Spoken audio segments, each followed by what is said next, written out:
council member. Okay, it is 4:30, so we're going to call this meeting to order. Remember, we don't have any officers yet. This is the one time I have to call. Okay. All right. Another tab now. So this is always, boy, some familiar faces I haven't seen in a while. This is a reorganization of every commission and board that the city appoints. So this is the only month that I have to actually call a meeting to order, do a roll call, and then we have to, or the board has to elect officers, and then that's great because then I can hand it over to the new president, I can hand the minutes over to the new secretary, and I can actually do my other stuff. So anyway, that's what's going on. If you looked at the agenda, I don't know how many agendas were printed, so everybody can see what's going on. So that's why election of officers is near the front. So okay, roll call. Beer is sick. DeJager. Here. Gehl. Here. Hintz. Here. Homan. Here. Martens. Here. Meilke. Here. Svec. Here. That's you. Okay. All right. So the first order of business is nomination and election of a president. I nominate Bev Martens. I second that. Bev, are you okay with it? I'm okay with that. Okay, hang on. Bless you. Okay, all in favor? Aye. Aye. Okay, Bev, you're on. Okay.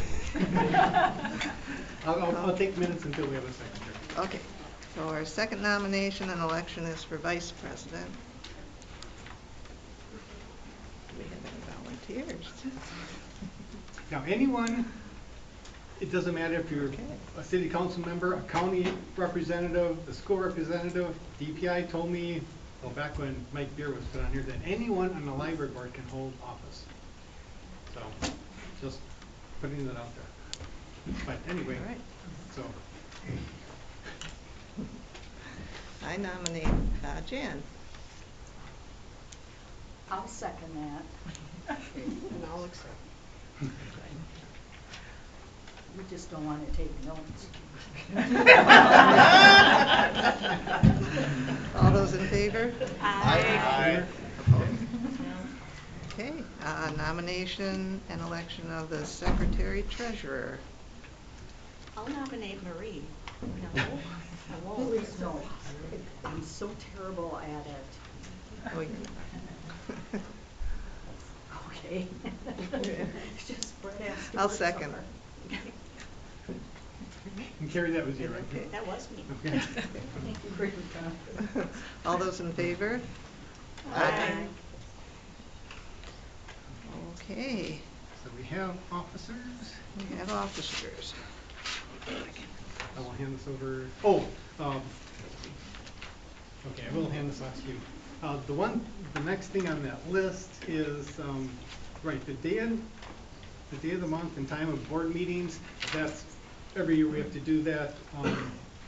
Does anybody have issues with how the third Wednesdays? I'll make a motion to keep the meeting on the third Wednesday of the month at 4:30. Carrie, did that? Sounds good. We need a second. I'll second. Yeah. I'm going to mix you two up. All those in favor? Aye. Now this next one, I put on that agenda just after talking with the city clerk, because when you look at the council agendas, it'll say public input and say 2 minutes after that, but we've been following 3 minutes following the school board. Most people, especially many people here, are used to 3 minutes. 2 minutes, 3 minutes, I guess it really doesn't matter. I'd say keep it at 3 minutes since people are used to it, but that's just my opinion. So that's why I put it on there in case anybody wanted to change it. If anyone makes a motion to change it, then it can be changed. Otherwise, you can leave it as is. Nothing needs to be, no Okay. motion needed. Okay. One change? All right. So leave as is. Leave as is, don't have to put anything down. Okay, minutes from the previous meeting. Does anybody have any corrections? If not, I need a motion to approve the minutes. I'll make a motion to approve the minutes as presented.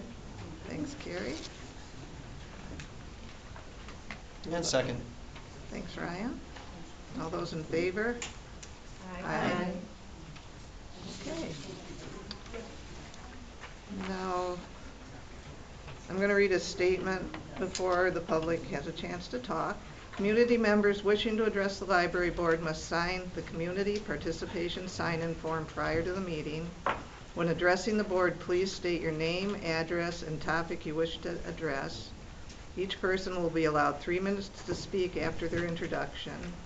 Wisconsin State Statute 19.8 does not allow this to be an opportunity for dialogue between the board and public. This meeting is a meeting of the Board of Trustees in public for the purpose of conducting the Waupun Public Library's business and is not to be considered a public community meeting. There is a time for public participation during the meeting as indicated in the agenda. Do we have a list of the people who would like to speak? They just told me you have it. I gave it to Marie because I didn't Oh, know who was you can just give president. it to, you can give it to Dr. So Bev. everyone signed then, who wants to speak? Okay. Okay. Thank you. Okay, Dr. Bev, I need to get my 3-minute timer going. Okay. Tell me Whoever when you're ready. speaks first, if they could turn the microphone on, this the thing goes all the way up. On the- Okay, I'm ready. Okay, the first name, Dusty Krikau. My name is Dusty Krikau. I'm at N8128 County Road, QQ in Malone, speaking on the display policy item. I'll go with that. My name is Dusty Krikau. I serve as the board chair at the Vande Public Library, though my comments today are my own and not intended to be construed as the voice of the Vande Public Library. Joining a board is a wonderful experience, though it can also be a harrowing experience. One of the best foundational documents I have found to rely on during my time serving in this role is the American Library Association Bill of Rights, which was adopted in 1939, a time that feels a little bit uncannily similar to today, and has been amended and affirmed most recently in 2019. Any emphasis I offer as I read this is my own and not in the actual document. Quote, the American Library Association affirms that all libraries are forums for information and ideas, and that the following basic policies should guide their services. 1. Books and other library resources should be provided for the interest, information, and enlightenment of all people of the community the library serves. Materials should not be excluded because of the origin, background, or views of those contributing to their creation. 2. Libraries should provide materials and information presenting all points of view on current and historical issues. Materials should not be prescribed or removed because of partisan or doctrinal disapproval. 3. Libraries should challenge censorship in the fulfillment of their responsibility to provide information and enlightenment. 4. Libraries should cooperate with all persons and groups concerned with resisting abridgment of free expression and free access to ideas. 5. A person's right to use a library should not be denied or abridged because of origin, age, background, or views. 6. Libraries which make exhibit spaces and meeting rooms available to the public they serve should make such facilities available on an equitable basis, regardless of the beliefs or affiliations of individuals or groups requesting their use.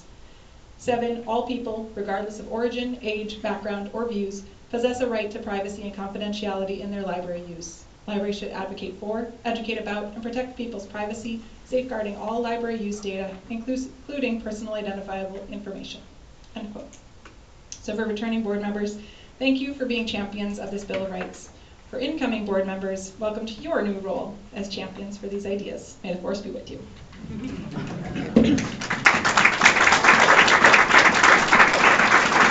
Okay, next speaker, Rachel Rosenow. I'm not Rachel, my name is Wayne. Wayne Fix, 517 West Brown Street, and I'm reading this for Rachel.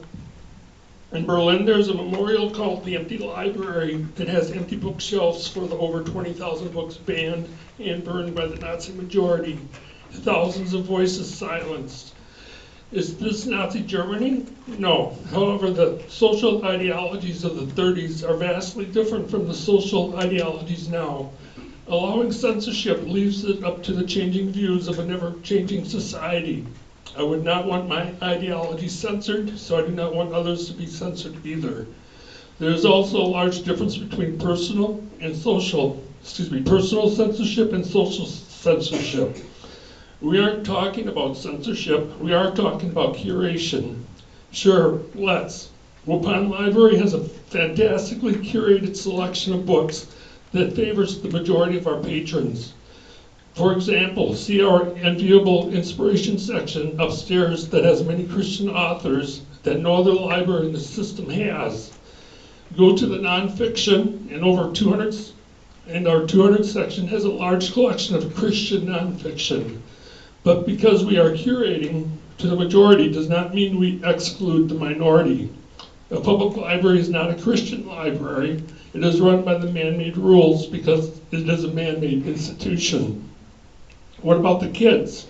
Children as young as 5 can get cards and check out anything on the shelves. Yes, because their parents signed a form saying they could get a card. Their parents are allowing them to bring home these books. My children have cards. They have brought home items I have deemed inappropriate for them at that age, and so I parented up, as is my God-given duty, and took the books away from my children. It has led to fantastic discussions and opportunities for growth. Because I parented my kids, I would not wish others to parent my children. If parents don't do that, it is a failure of them as parents. God did not give the care of souls to the state. He gave that to the church. The state's business is outward care, and free and public education for all fits under that. Throughout history, it has always hurt both the church and the state whenever the state gets mixed up in the work designated for the church. It makes no difference if the motive is good. Theologian and historian Daniel Deutschlander states, whenever the state has carried out the work of the church, examples Spanish Inquisition, the Crusades, and Salem witch trials, it was contrary to God's law and has always done more harm than good. Parents should parent their children. The library provides resources for all, regardless of ideologies. Thank you. Thank you.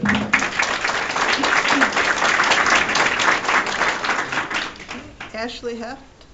My name is Ashley Hoeft, 406 Carrington Street. The last time I spoke in February, I talked about the Library Bill of Rights, Freedom to Read Statement, and Freedom to View Statement, and the fact that these documents were created to challenge censorship and give individuals the opportunity to read a broad range of material.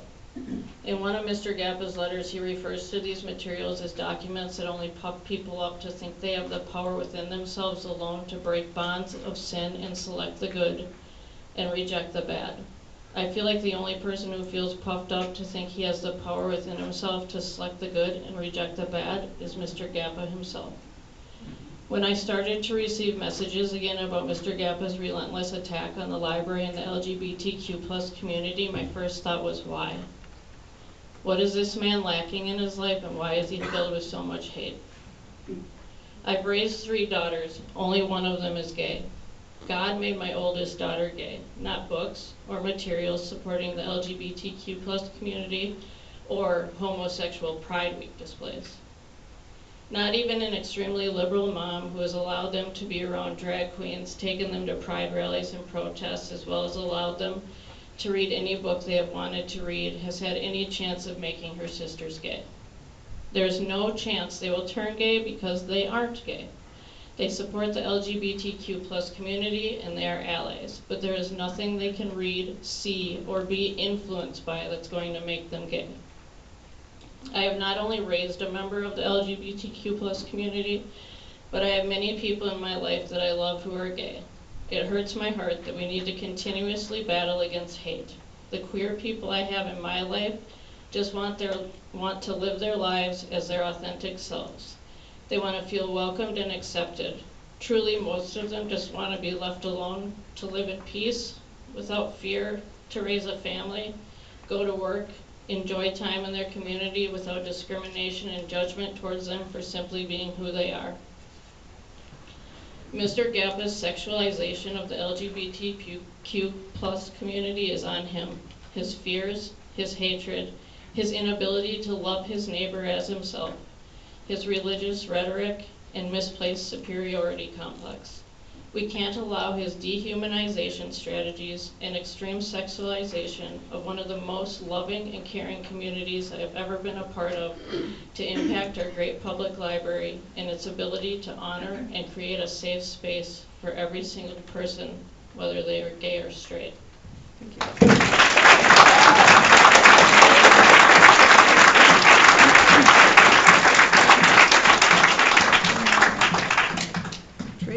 Abler. My name is Tracey Abler, N7780 Ledgeview Springs Drive in Fond du Lac. I'd like us to consider for a moment that the scripture we base our beliefs on could have been wrongly interpreted. Considering the Bible was written over time by different authors in different historical and cultural contexts and has over 900 English translations, I've doubted, or even at least questioned, its literal interpretations most of my adult life. So when I watched the documentary 1946, The Mistranslation That Shifted Culture, I had more evidence to share with my fellow Christians who feel it's their life's mission to use the Bible to promote hate, discrimination, division, and disdain of others, when the basic message of that good book is to love one another. The word homosexual did not show up in the Bible until 1946, just nearly 80 years ago. Why was it added? Well, in 1946, a committee of 22 contributors were working on the Revised Standard Version of the Bible. They came across two Greek ancient words, which I'm not even going to try to pronounce, but they were used to explain what Paul considered sin in the book of Corinthians. While the true meanings of these two Greek words are hard to pinpoint, neither of them refer to consenting homosexuality. Regardless, that committee decided to insert the word homosexual into the text, and thus the mistranslation was created. At that time, however, a wise seminarian warned that committee that they had mistranslated that Greek text, and that doing so would cause irreparable harm to a specific group of people. So after more research, in 1971, the text was actually changed to sexual pervert, rather than any reference to same-sex acts.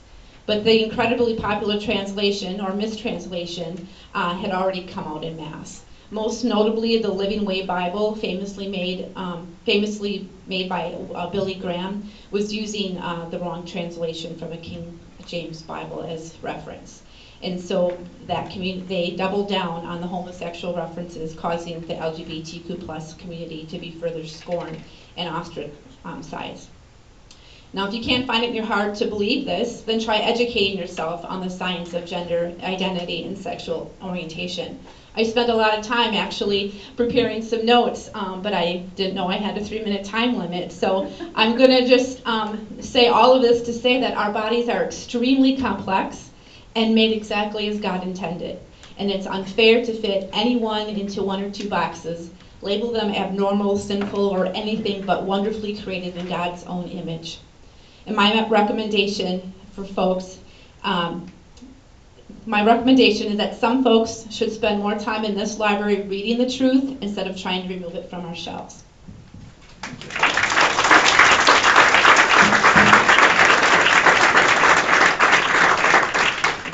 Sandy Graham.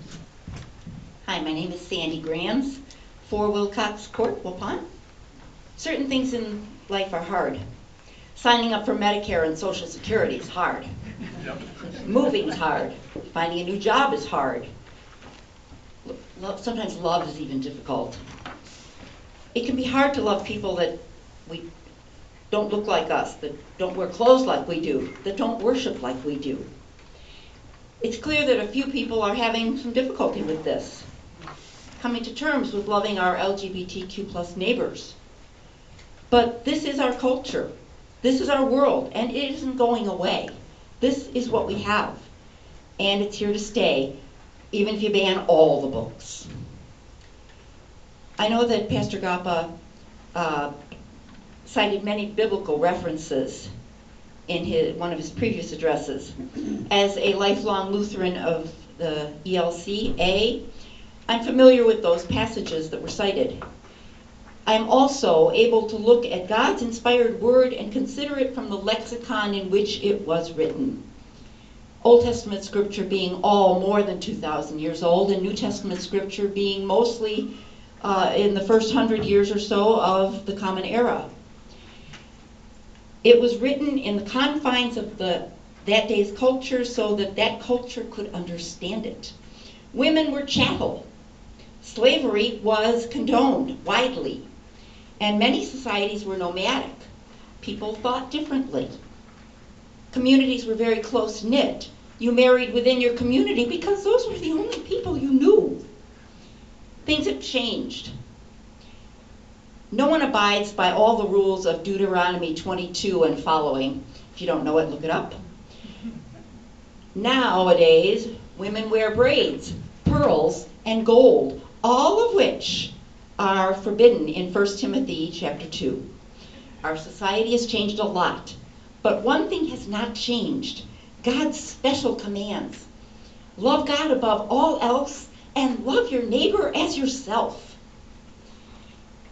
The love your neighbor as yourself command, I gave up counting how many times it's cited in the Bible. But it's clear. The message says, love your neighbor. Pardon me. But Jesus also says in Matthew 12, who's my mother and my brother? In other words, who's my neighbor? That's because he knew that one day we were going to be faced with this problem of, I shouldn't say problem, a question of, who's my neighbor and who should I love? He also says in 1 John chapter 4 that perfect love casts out fear. In the same chapter, he also says that he who loves God must love his brother also. That's your 3 minutes. That's my 3 minutes? Your 3 minutes. Hear the Keep the books and love Jesus and love your neighbor. Okay. Jess Kiehl.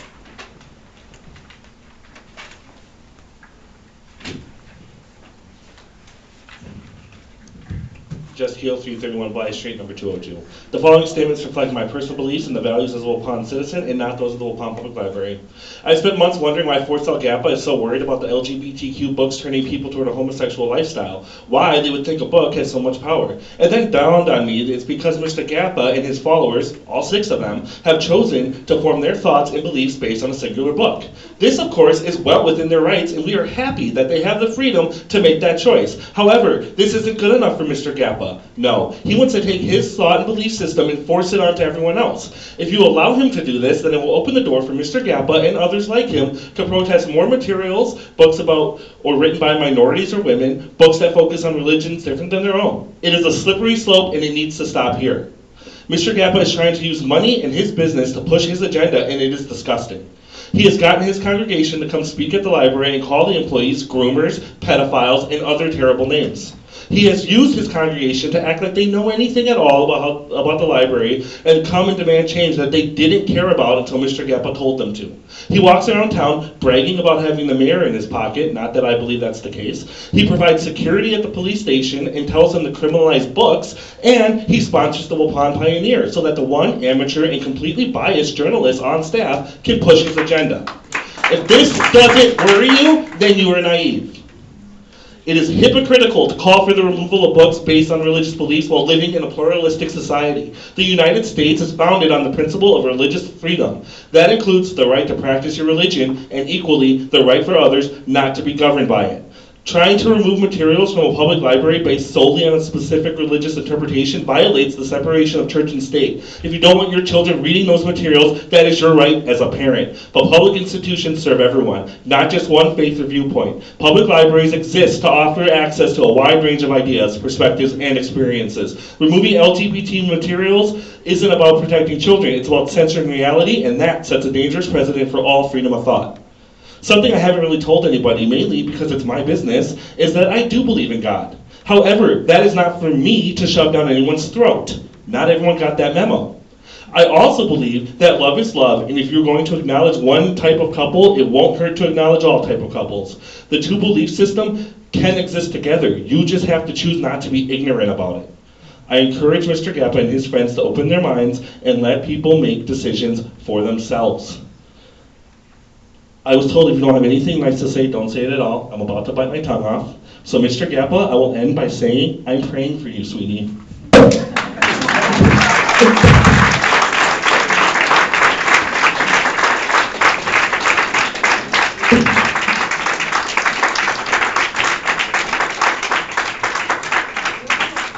Julie Steinhauer. Hi, my name is Julie Steinhauer. I live at 25 Brandon Street here in Waupun. I've been a resident of Waupun almost all of my 40-plus years of marriage. I've loved to read from a very early age, and the public library quickly became my favorite place. In it, I found books in many genres. Books about adventures all around the world, books about loving family relationships and their adventures together, books about romance, books about fantasy, etc. They quickly expanded my knowledge of the world around me.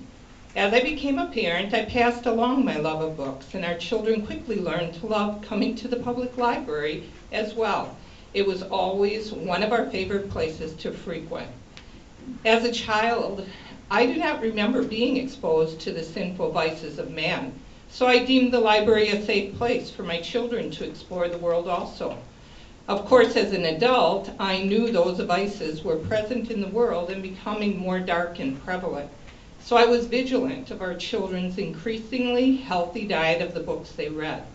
Yes, there were some books that we returned soon after checking them out because they were not appropriate for children. However, back then, I do not recall seeing or finding books on the children's or young adult shelves displaying or talking about adult topics, such as inappropriate sexual relationships, gender exploration, depression, suicide, etc. The issue here, as I see it, is the deliberate display of adult materials and books to impress upon young minds that sinful behaviors and lifestyles are normal and to be accepted and explored and practiced if desired. Why are we not encouraging children and young adults to use their God-given creativity to explore within the bounds of a biblical lifestyle as outlined in the Bible? I realize that some of you do not believe in a creator God or that his word, the Bible, has any relevance to today. However, this does not negate the fact that we all carry within us the knowledge of our Creator and the consequences of not living according to his ways.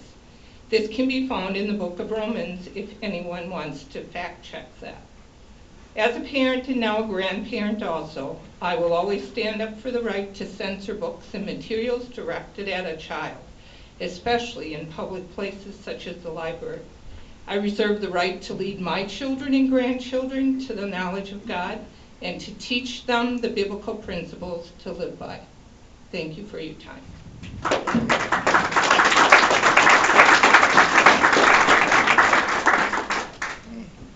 Dan Koepsell. Hi, I'm Dan Koepsell, W13437 County Road AS. This alternative lifestyle display is a direct refuting of what is true. It insults the most basic intellect. What is a man? What is a woman? The most basic truth of nature, society, and within religion. It is the distinction between male and female and how these organisms interact with each other. This order has been challenged since sin entered the world. It's a battle between what is good, because God created it that way, and what is evil. Romans 1:24 and 1:25 records for us, "Wherefore God also gave them up to uncleanness through the lusts of their own hearts, to dishonor their own bodies between themselves, who changed the truth of God into a lie, and worshiped and served the creature more than the Creator, who is blessed forever. Amen." God is a God of order, and whether you serve this God or not, it does not minimize his authority in establishing what is good and right. This agenda that is being pushed in our society is chaos, and it seeks to pervert that beautiful harmony and order that God has established. If it wasn't confusing and chaotic, we wouldn't be here this afternoon discussing whether or not we should brainwash the next generation into believing it. Those who do not believe in God claim that Christianity is a bigot religion, but that's not so. True Christianity seeks to warn and protect mankind from ruin. And some say that Jesus loves all men, regardless of who they are or whatever their lifestyle. But remember, Jesus never embraced sin. And Jesus is also a Jesus of obedience. What did he say to the woman caught in adultery? Not only did he say, "Neither do I condemn thee," but also, "Sin no more." Now, I didn't come here to preach, but I did come to seek to uphold the truth. And shame on this library if it promotes and glorifies a lie. Promoting this garbage is not safe, it is not love, it is not enlightening or liberating. It is confusion. It has caused irreversible damage mentally, emotionally, and even as far as physical mutilation. It preys upon the unsuspecting and innocent children of our neighborhoods. It is the height of bullying. You take what is vile, filthy, and a perversion of the truth, and you seek to rub our noses in it until we concede. Thank you for letting me speak.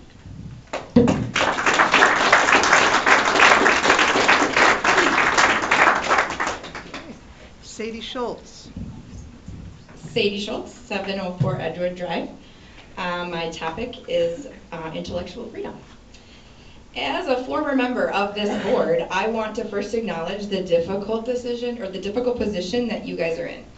I know how seriously you take your responsibility to serve the entire community and to make thoughtful decisions that reflect on policy and principle. These policies ensure that decisions aren't based on personal beliefs or pressure, but on professional standards and the right of individuals to read and think for themselves. I know that some members of the community may feel concerned about certain books or displays. Those feelings are valid, and it's important to have open conversations. But removing books and displays simply because we disagree with their ideas can be a slippery slope. Library displays are one of the ways the staff get to highlight different topics, communities, stories, whether it's Black History Month, Veterans Day, mental health awareness, or Pride. These displays aren't meant to promote specific lifestyles or belief systems. They simply recognize the diversity that exists in our community and in the world around us. For some people, a display like this might feel uncomfortable or unfamiliar, and I understand that. But libraries serve everyone. That means offering books, resources, displays, and programs that reflect all kinds of lives and experiences. It doesn't mean everyone has to agree with every display or check out every book. It simply means we respect the rights of others to explore and learn in their own way. Taking down a display because it reflects one group of people, especially those who have historically been marginalized, sends a message that their story doesn't matter. And I don't believe that reflects who we are as a community. As someone who deeply respects the role that faith can play in people's lives, I gently offer that no belief system, including Christianity, is at its best when it is used to shame or exclude others. At its core, faith is about love, compassion, and understanding, not fear or judgment. Removing a display that simply acknowledges the LGBTQ+ community isn't protecting children. It's sending a message that some people's identities don't deserve to be seen. I believe we can do better, and that welcoming others doesn't compromise your values. It simply reflects kindness and respect. Inclusion doesn't take anything away from anyone. It just makes more room for everyone. I appreciate the board's thoughtful approach and your dedication to serving the entire community, even when it's hard. Thank you for protecting the mission of the library and this community's intellectual freedom.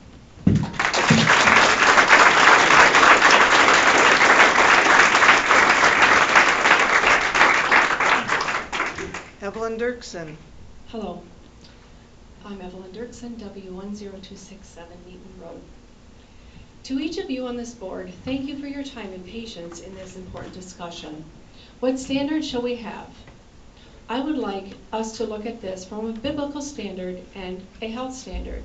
In a previous meeting, the Bible was often cited in support of homosexuality, saying that God is love. Love your neighbor. The rest of the Bible is commentary around that. To truly love our neighbor, we would tell you the truth. Corinthians 6 reads, "Know you not that the unrighteous shall not inherit the kingdom of God? Be not deceived. Neither the sexually immoral, nor idolaters, nor adulterers, nor effeminate, or abusers of themselves with mankind, nor drunkards, nor revilers, etc., will inherit the kingdom of heaven." Also, in Romans 1, Men committed shameful acts with other men and received in themselves the due penalty for their error, which brings to light health concerns. To expose our children to alternative lifestyles also has health ramifications. Both body and soul get damaged. The suicide rate. Some say we need more books about alternative lifestyles to stop suicide. That mentality flies in the face of those of us who grew up before 2000. We were blissfully ignorant of all of this alternative information, and the lower suicide rates back then show we were happier for the lack of exposure. It is crucial that we as adults protect our children from normalizing sexual sin. God's standards have not changed, and the health of our children is on the line. Society is already sliding down this slippery slope of disobedience to the natural order God has given us. The LGBT community is not only demanding the right to behave inappropriately, no, they are pushing it on our children. Not all the LGBT community is in agreement with exposing our children to their adult deviations. To protect our children is to protect our civilization. They are our responsibility and our future. We as parents are continually making judgment calls as to what words, pictures, and influences reach our children. You as librarians also do this daily. Think internet access and regulations you implement here. We live in a democracy. The majority does not want our children exposed to this alternative adult behavior. I implore you to not be the leaders who jump on board with this new idea and remove the walls of protection from our children before they are able to process adult decisions. Thank you.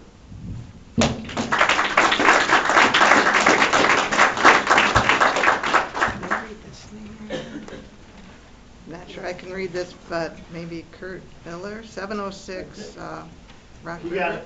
Okay. Thank you for letting me participate in this, if we want to call it a debate. I'm Kurt Miller. I live at 706 Rock River Avenue in Waupun, Wisconsin here. I am a baptized Christian and attended Emmanuel Lutheran Church here in Waupun, and was confirmed there as a Lutheran. I was raised in a Christian family also.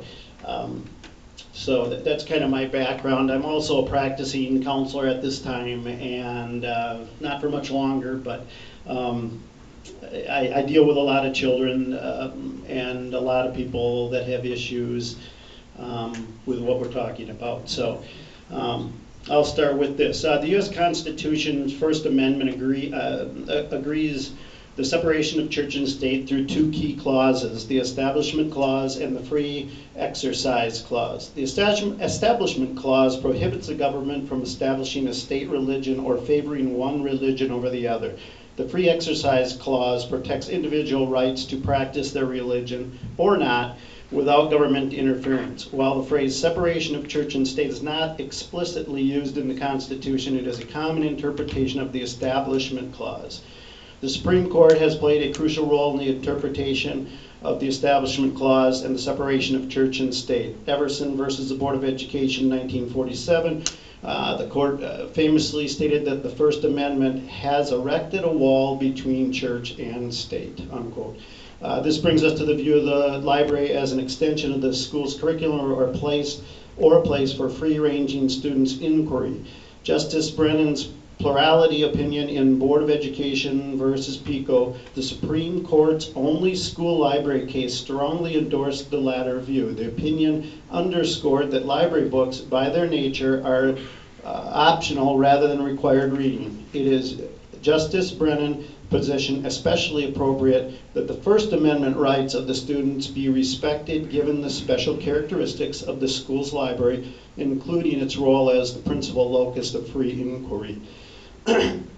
According to Harvard Graduate School Education, on November 6, 2023, more than 70% opposed bans in public libraries and 67 opposed efforts to remove books from schools, according to a national poll.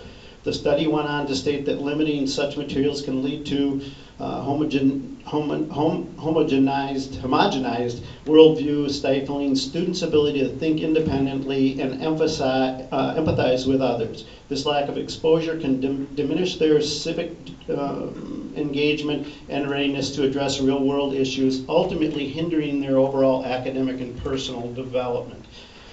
As an estimated 53% of LGBTQ adults... Excuse me, Mr. Miller, that's your 3 minutes, I'm sorry. That's 3 minutes, huh? All right, thank you. 3 minutes.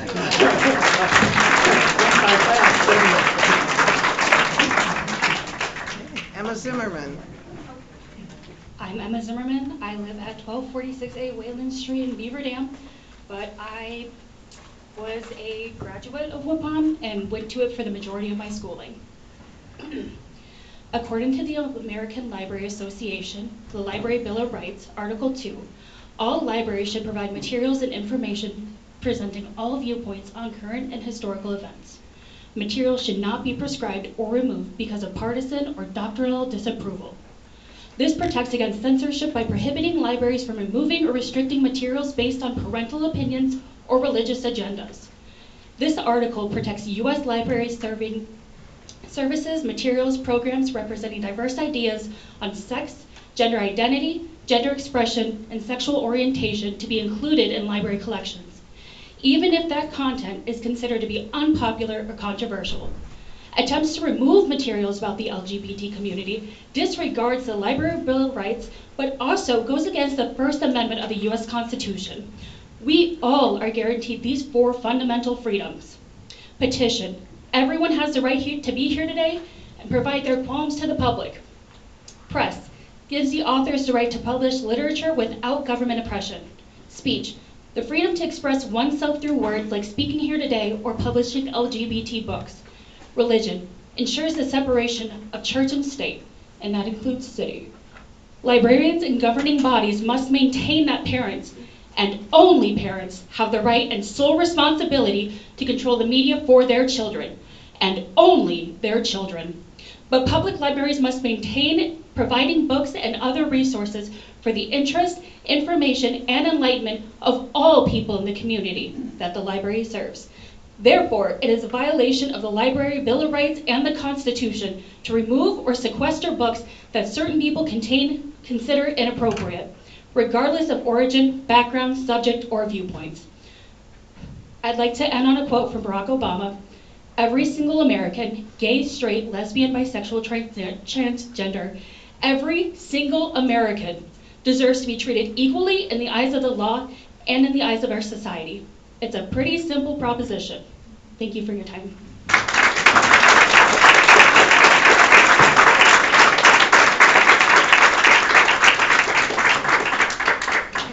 Peg Spindler. Hello, my name is Peg Spindler, Sister Peg Spindler, Sister of St. Agnes from 330 County Road K in Fond du Lac, and I speak on my own behalf. In Matthew 22, 37 to 39, Jesus says, "You shall love the Lord your God with all your heart, soul, and mind. This is the greatest and first commandment, and the second is like it. You shall love your neighbor as yourself."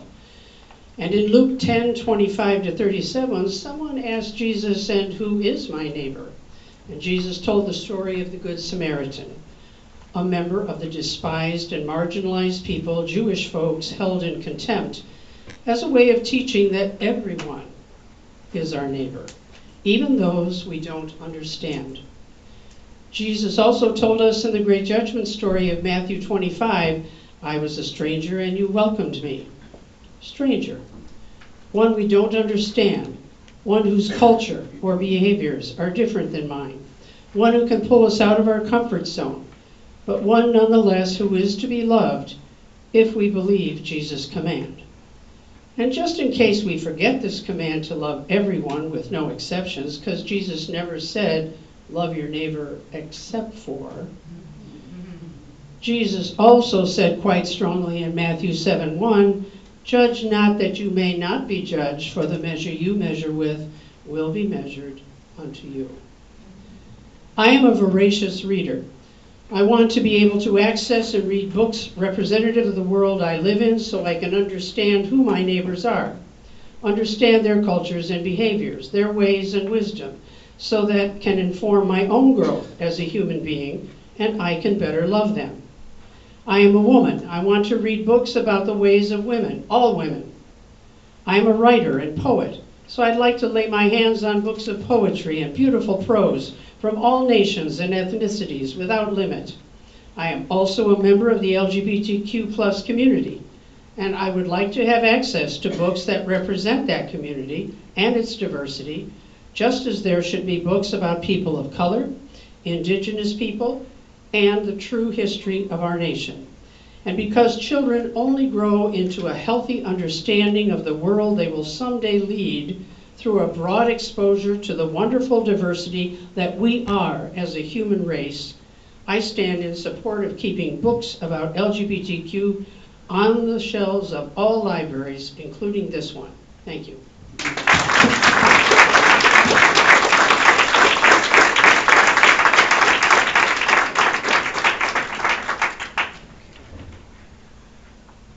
And a name I'm not sure of, but 38 Country Club Court, Fond du Lac? Okay. Hi, my name is Barbara Lent. I live at 38 Country Club Court in Fond du Lac, Wisconsin.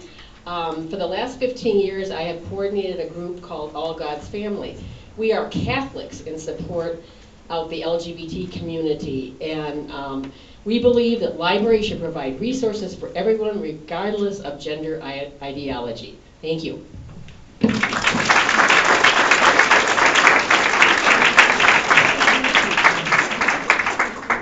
Colin Eckerstorfer?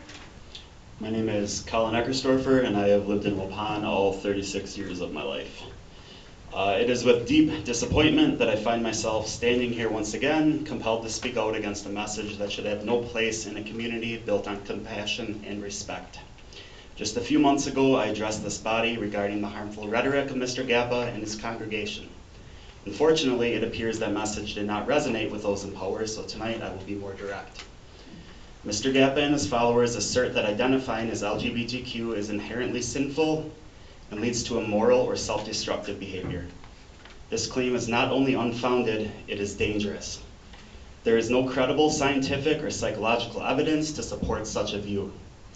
What research does show is this: LGBTQ youth experience significantly higher rates of depression, anxiety, and suicidal ideation than their non-LGBTQ peers.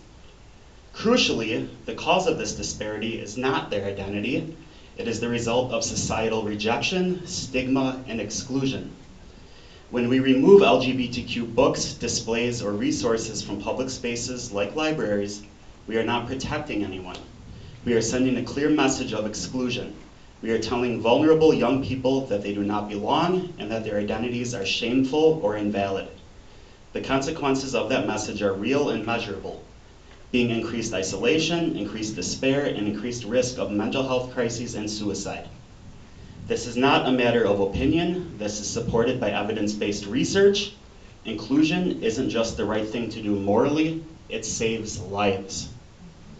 Let me repeat that. Inclusion saves lives. And so I ask, what kind of community do we want to be? One that embraces diversity and protects the vulnerable, or one that gives a platform to fear and intolerance? The decisions made in this room send powerful signals. If we allow bigotry to shape policy, even through silence or inaction, we become complicit in the harm that follows. It is time to stop entertaining hate under the guise of religious or moral belief. It is time to lead with evidence, with empathy, and with integrity. Our LGBTQ youth are watching. Let's show them they are seen, they are valued, and they are safe in this community. To the citizens of Waupun, I encourage you to contact your alderman and our mayor. Let them know that Mr. Gappa's message does not reflect who we are as a community. Additionally, I encourage you to ask why, during a recent city council meeting, Mr. Gappa was purposefully left off of the agenda so as to bypass the standard 2-minute speaking limit, thus allowing him to speak his message of hate for an unprecedented 25 minutes. Yeah. These actions suggest growing support for Mr. Gappa from our city leadership. If you believe, as I do, that this direction does not represent our values, now is the time to speak up. Let your voice be heard. Let our leaders know we do not agree. Thank you.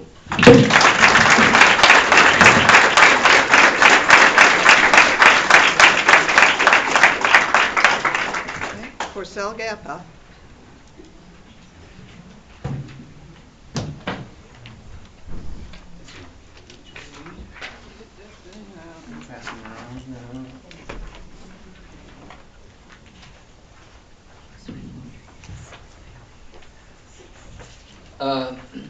Forsell Gappa, Alto Christian Reformed Church.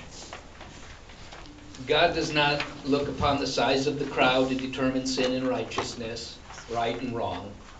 His standard is based upon his own character, and God never changes. Right will always be right, and sin will forever be sin. So you may think you're fighting me or a handful of Christians in this matter, but God is here. You have to deal with him. He wants you to know that he will not tolerate it when the young are led into sin. As I said in the January meeting, Jesus desires to protect them.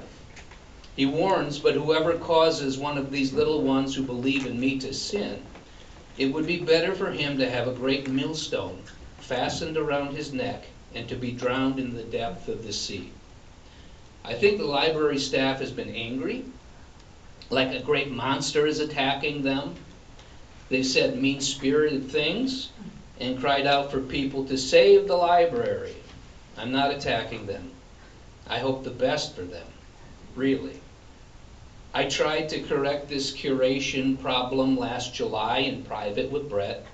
He later told me any future conversation had to be done in front of the library board. So here we are again. Now, Bret may truly believe in throwing open the gates to all behaviors LGBTQ. I know he has friends that live this way. I think we all do. However, to love a sinful behavior is not to love a person.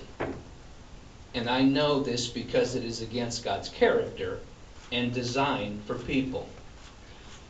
Staff members have taken offense, library staff members, and I can understand that if in their hearts they felt as if someone was attacking their two likable bosses, Bret and Pam. I met Bret personally for a time, and I like him too. I don't know Pam. Also, I've got family members who really like those on the library staff. But it doesn't mean that everything done can be tolerated. Leading young ones into sin has to stop. It seems the whole staff has believed a lie that harms children, and Christians cannot, with clear conscience, put up with that.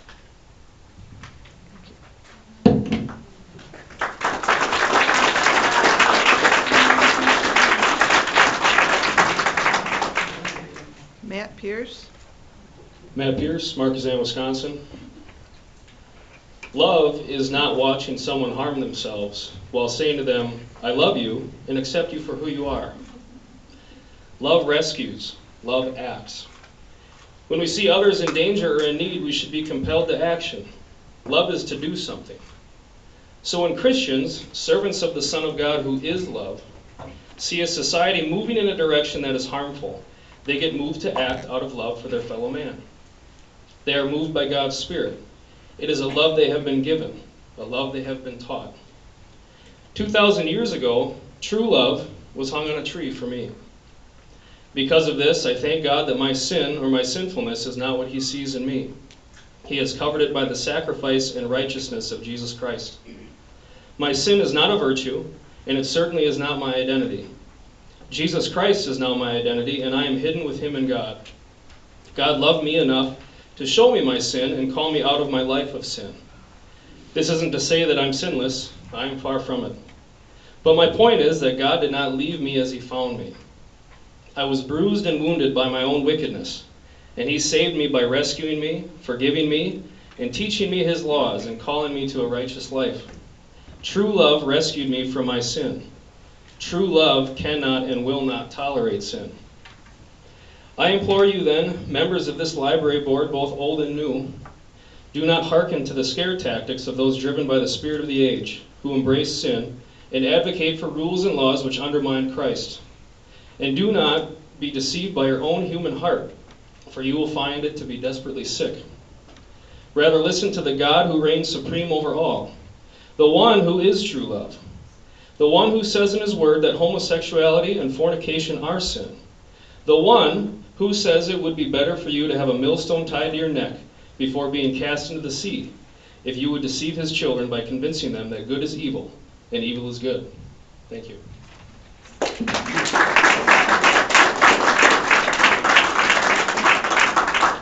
Zach Gappa? Zach Gappa, 122 West Franklin in Waupun here. Library board members, librarians, and any staff members who are here. I had a statement prepared for tonight to share my concern about how sexually explicit content can be checked out by young children under the library's current policy. But my 13-year-old son, who the library staff members know very well, told me last night that he was determined to speak to the library. I told him this is an adult environment and adult content, and that it would be hypocritical for me to allow him to be exposed to the very explicit content I'm hoping the library will start protecting all children from. He felt so strongly that he tried to get other family members to read a statement he wrote behind my back. If you know my son, you know he can be very persistent. He said he wanted the board to know that young people care too, and is convinced that if he doesn't say something, people will think kids don't care. Rather than allowing him to come tonight, I agreed to read his statement, which follows. If you're hearing this, someone was kind enough to read it for me. Thanks. Some of you know me, a lot of you probably don't. I'm 13 years old, and I've been coming to the library as long as I can remember. I want you to know that I love this library, and that I love the people who work here. You taught me to love reading, and I appreciate your work. I also want you to know that I really don't like you putting sexual stuff on the shelves that little kids can get. But remember that I don't hate you for it. I'm writing this to say that I care, and that I want more kids to be able to have the experiences that I have had with this library. I'm sorry I couldn't be here in person, but I hope you understand that the kids care as well. Now, my son doesn't know the particulars of what's on the shelves here, but I do. I've printed out just a few examples so you can all see what I'm talking about. Please reconsider how the library should handle minors and explicit content and what access they're given to it. Thank you.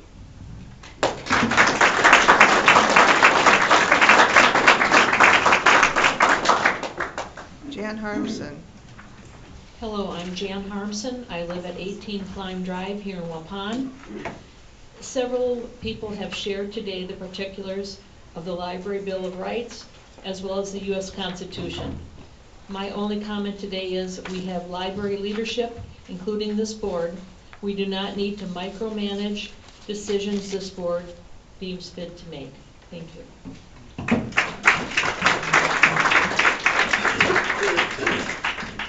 Lori Schultz. My name is Lori Schultz, and 10771 Lakeland Road. That's between Waupun and Fox Lake. I am a registered nurse and have lived in Waupun and the area for most of my life. I have always named the public library as one of my favorite places to be. I have served on a local public library board as a trustee for over 10 years. When thinking about the profession of nursing and the professions of the librarian and library staff, I find striking similarities. And the role of the library board also has links with the professions of nursing and library services, as I will point out. Both nurses and library staff make available factual, age, and developmentally appropriate information about a variety of topics, some of which can be sensitive in nature for some people. For example, information related to illnesses, growth and development, like puberty and aging, family issues, raising children, emotional and mental health issues, and human sexuality. In some cases, both nurses and library staff provide information that exposes false and incomplete information. And when I compare the code of ethics for nurses and librarians and staff, there are many similarities that stand out. Nurses should not allow personal beliefs to interfere with the care of patients, and likewise, library staff should not allow personal beliefs to interfere with the way library materials and services are provided to patrons. Nurses must care for all patients, and library staff provide for all patrons with the same level of fairness, no matter the individual's beliefs and life choices, abilities, race, economic situation, sexual orientation, religion, gender, age, etc. Nurses protect each patient's rights to privacy, and library staff protect each patron's right to privacy. Likewise, the Library Board of Trustees has similar ethical standards to follow, and I see the board here now has several new members. Upon completion of your trustee training, you will know the level of responsibility you have as a library board member in ensuring the library serves the whole community and supports the library staff.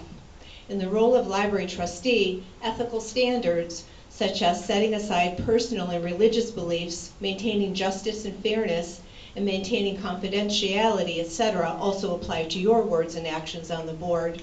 In the Waupun area, we are a diverse group of individuals with different ways of thinking and living, but we have so much in common. We have the desire to have our basic needs met, connect and have relationships with others, have opportunities for happiness, meaningful work, creativity, personal growth and success, and more. Libraries help support us all in our shared common needs and desires in an environment of acceptance and professional ethics. The library board needs to make decisions to ensure the library serves the whole community well, follows standards and laws, and supports the library staff. Thank you.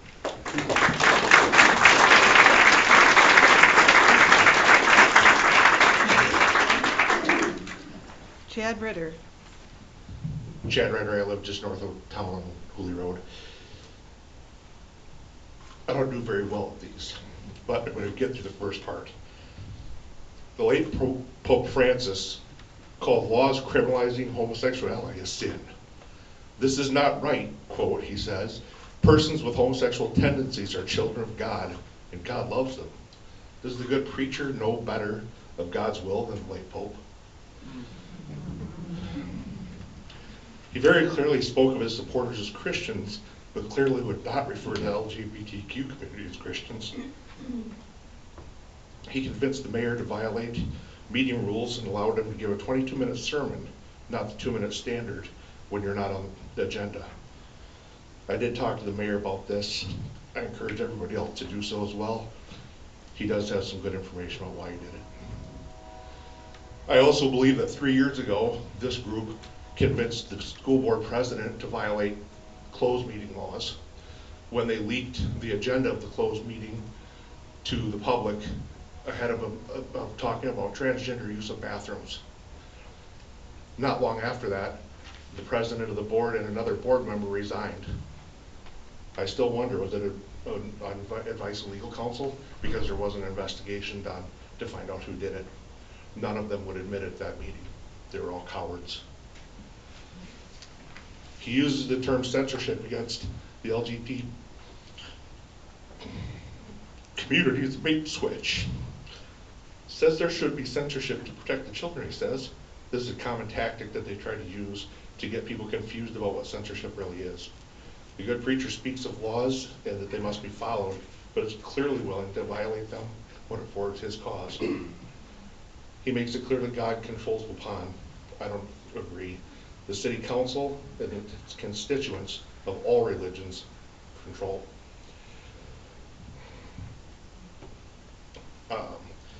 LGBTQ people are no more likely to assault children, but per capita, clergy are. Not as many as middle-aged white guys, but still much higher rate than the LGBTQ community. But you know who are victims at a much higher rate? LGBTQ kids. They're also at a much higher rate of suicide. Why? Because of meetings just like this. Because they hear adults calling them sick. They hear church leaders say that they are sinners. Limiting their resources through censorship would be a shame.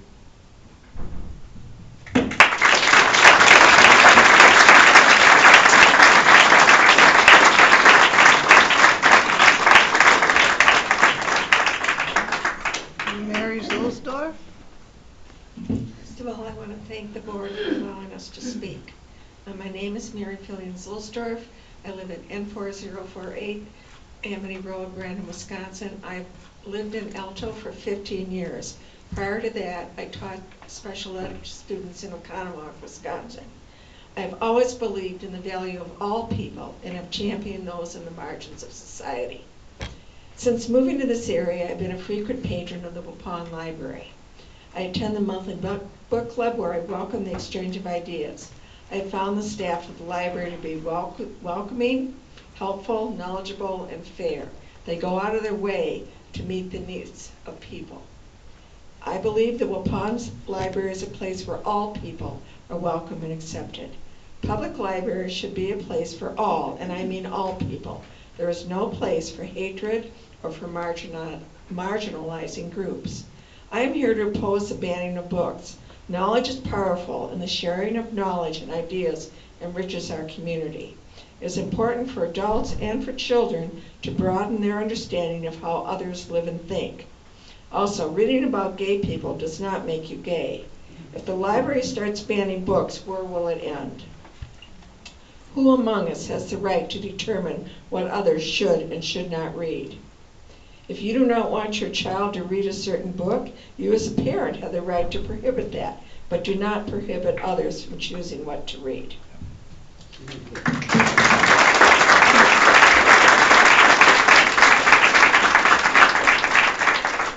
Kristin Lueck.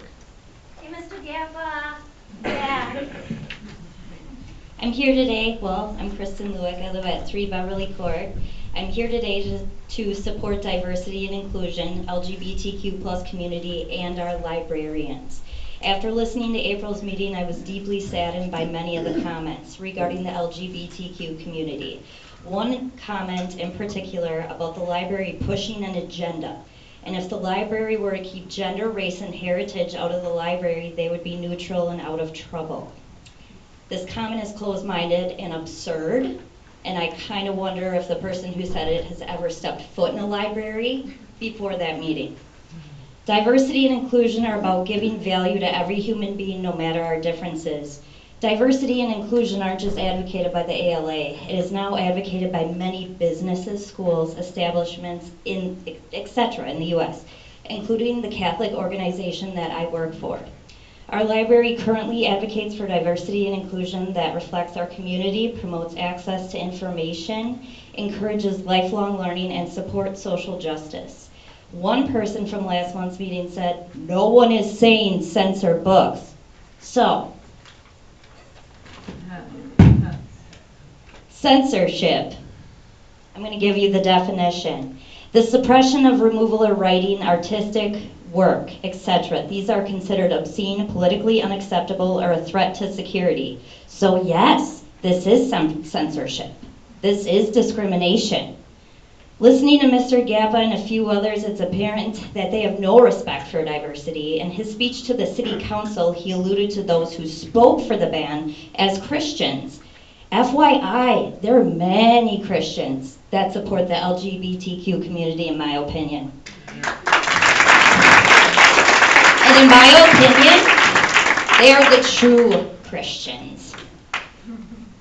Because they love and support everyone no matter what their sexual preference is. In other previous discussions on this matter, I've heard many discuss homosexuality with bestiality, necrophilia, and pedophilia. Please stop doing this. This is not even remotely comparable, and it's pathetic. A sexual preference is not a crime. Banning LGBTQ literature is marginalization at its finest, making others feel that they are unsupported, which leads to a mental health impact. It would create an educational decline, reduce awareness, and bring legal and ethical concerns. Why would we want to do that? Lastly, I want to speak about the staff here at the library. I'm very, very sorry that you have been bombarded by hate for doing what's right. You are the guardians of knowledge, educational supporters, and community engagers, and literacy promoters. You are so greatly appreciated. My request to the board is to allow your minds to be open to logic and evidence, not faith-based rhetoric that excludes and demeans fellow human beings. All right, that's 3 minutes. Happy Pride Month if I don't see you.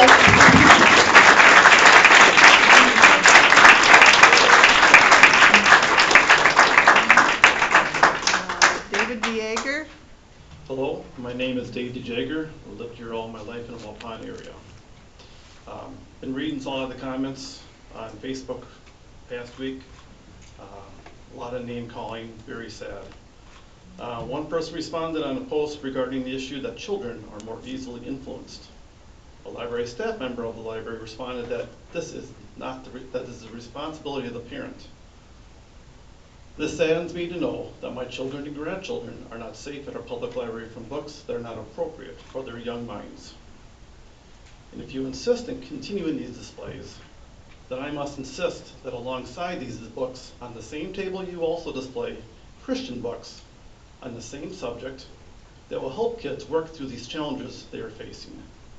I hate to see young kids nudged into something their young minds and emotions are not ready to deal with yet. And if that display had never been put up last year, none of us would be here right now. Thank you.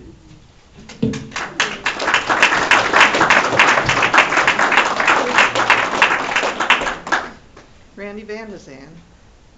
Hi, my name is Randy Vande Zand, 701 West Lincoln Street, Waupun, Wisconsin.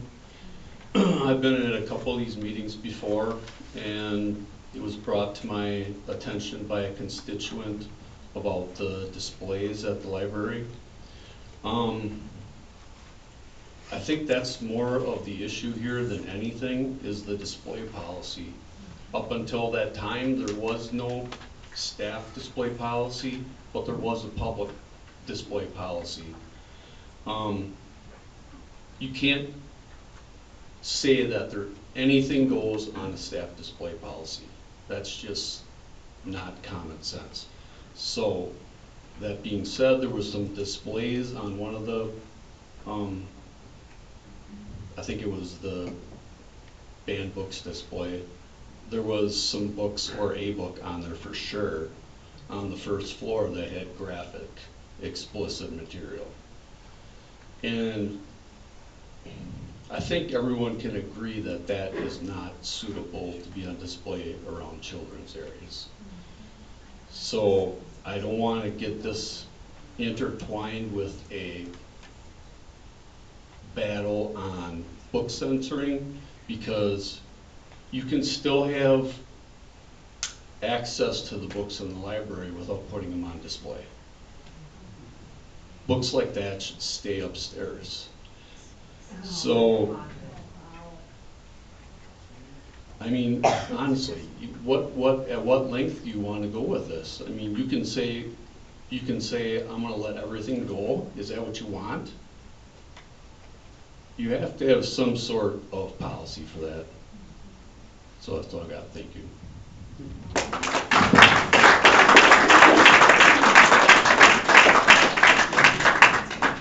Kelly Breiker.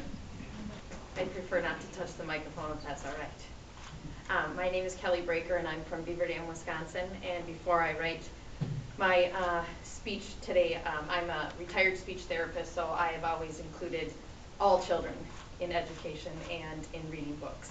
I did that for 32 years. So in every society that values freedom, the written word plays a vital role in shaping thought, inspiring healthy debate, and challenging the status quo. Books are more than paper and ink. They are vessels of identity, truth, and imagination. This is why censorship and book banning are so dangerous. Censorship is a suppression of content or ideas, and it happens when one group imposes its beliefs on another. Banning books is a type of censorship, but that can take many forms. Removing a book from the shelf isn't the only method that amounts to censorship. Moving it to a less accessible section is also an example of soft censorship.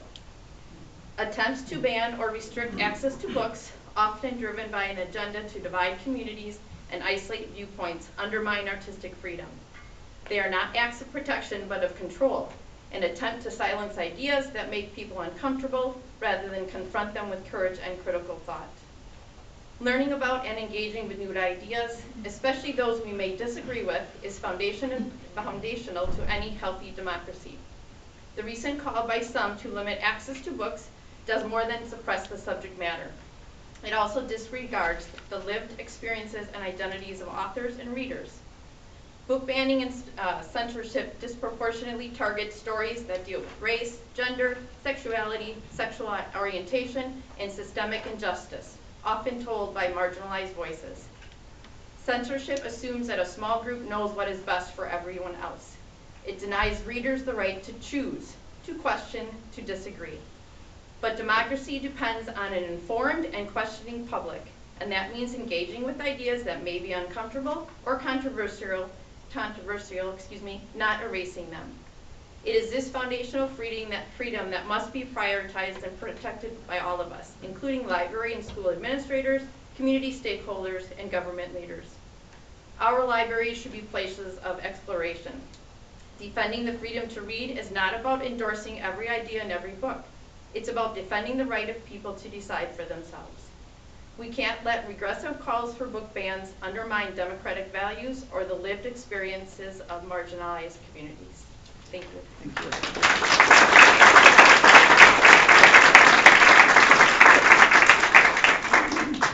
Chase Parr. Hi, my name is Chase. I have lived in the area my whole life and recently moved to Waupun, go to church here.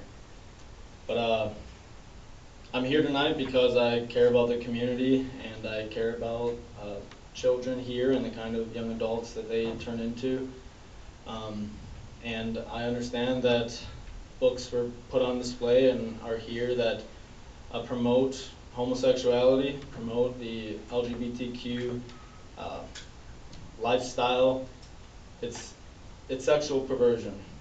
That's all that I ultimately want to say. Up until recently, we couldn't state the obvious like this. It is sexual perversion and it is obviously sin.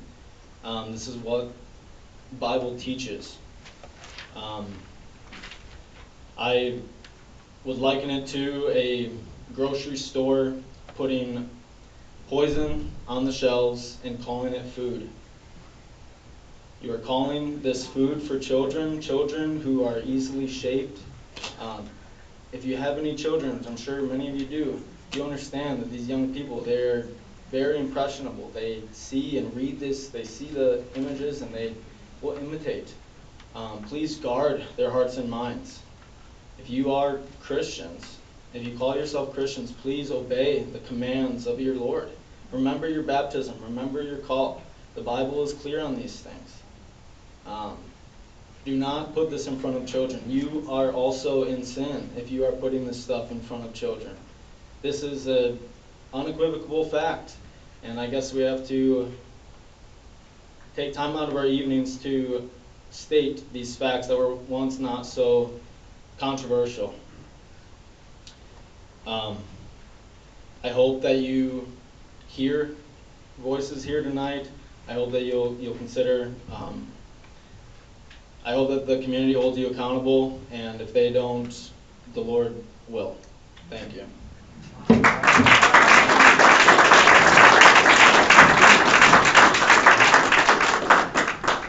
Reverend Jacob Knoll. I'm the Reverend Jacob Nault. I live at 123 Young Street, and I'm the pastor of Union Congregational Church across from the hospital. I wanted to let people know that there is more than one pastor in this room. There is more than one theological interpretation of Christianity in this room,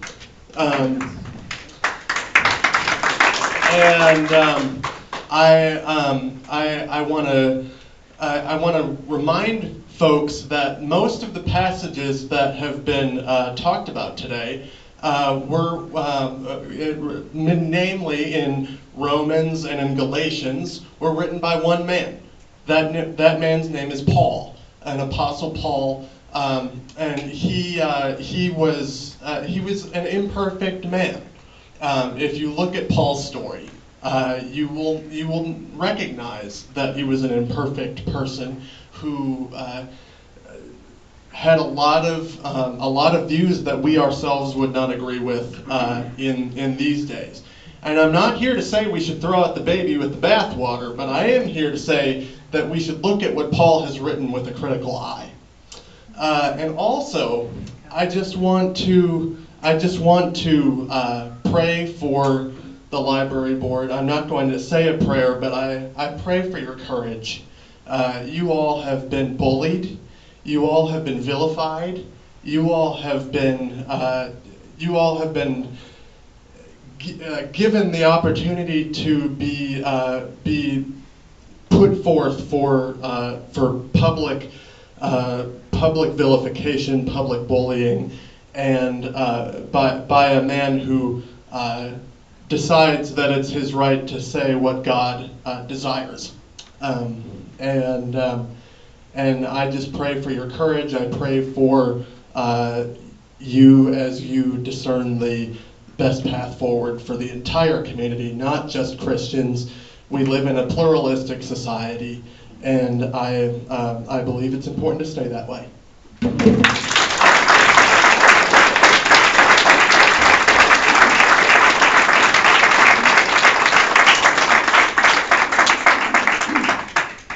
Kara Nelson. Hi, Kara Nelson, Fairway Drive in Beaver Dam. Wow, you guys wield a lot of power. According to some people here, you should be, a millstone should be thrown around your necks and you should be at the bottom of the lake by the end of the evening. I guess the most important thing that I wanted to address tonight is the draft of the display policy. As a former city council member in Beaver Dam for 4+ years, I looked at a lot of different ordinances and resolutions, and in looking at this, it is very, very vague. I respectfully urge you to clearly define the term graphic. Without a clear objective definition, this term becomes a tool for arbitrary censorship, the suppression of historically accurate and identity-affirming content. Transparency and clarity are essential if we are to protect intellectual freedom for all. I guess in addition to that, I'm here not in just defense of books, but in defense of the very foundation of intellectual freedom and democratic access to information. Libraries are not churches, they are not political pulpits, and they are not private living rooms. They are public institutions meant to serve everyone, regardless of their religion, their identity, or their personal beliefs. And yet across our country, we are seeing a troubling trend, books being challenged and removed from shelves, not because they are inaccurate or harmful, but because they do not align with the religious or moral views of a few. Often these targeted materials include honest, affirming representations of the LGBTQIA individuals, critical perspectives on race and slavery, or even historical art that depicts the human body. Let me be clear, discomfort is not the same as danger. Disagreement is not the same as harm. If we begin censoring materials simply because someone finds them morally objectionable, we risk erasing not just identities, but history itself. Consider this. Many museum-quality books include photographs of Holocaust victims, showing the emaciated bodies of those who suffered unfathomable horror. Should we remove those images? They are graphic, but they are also real.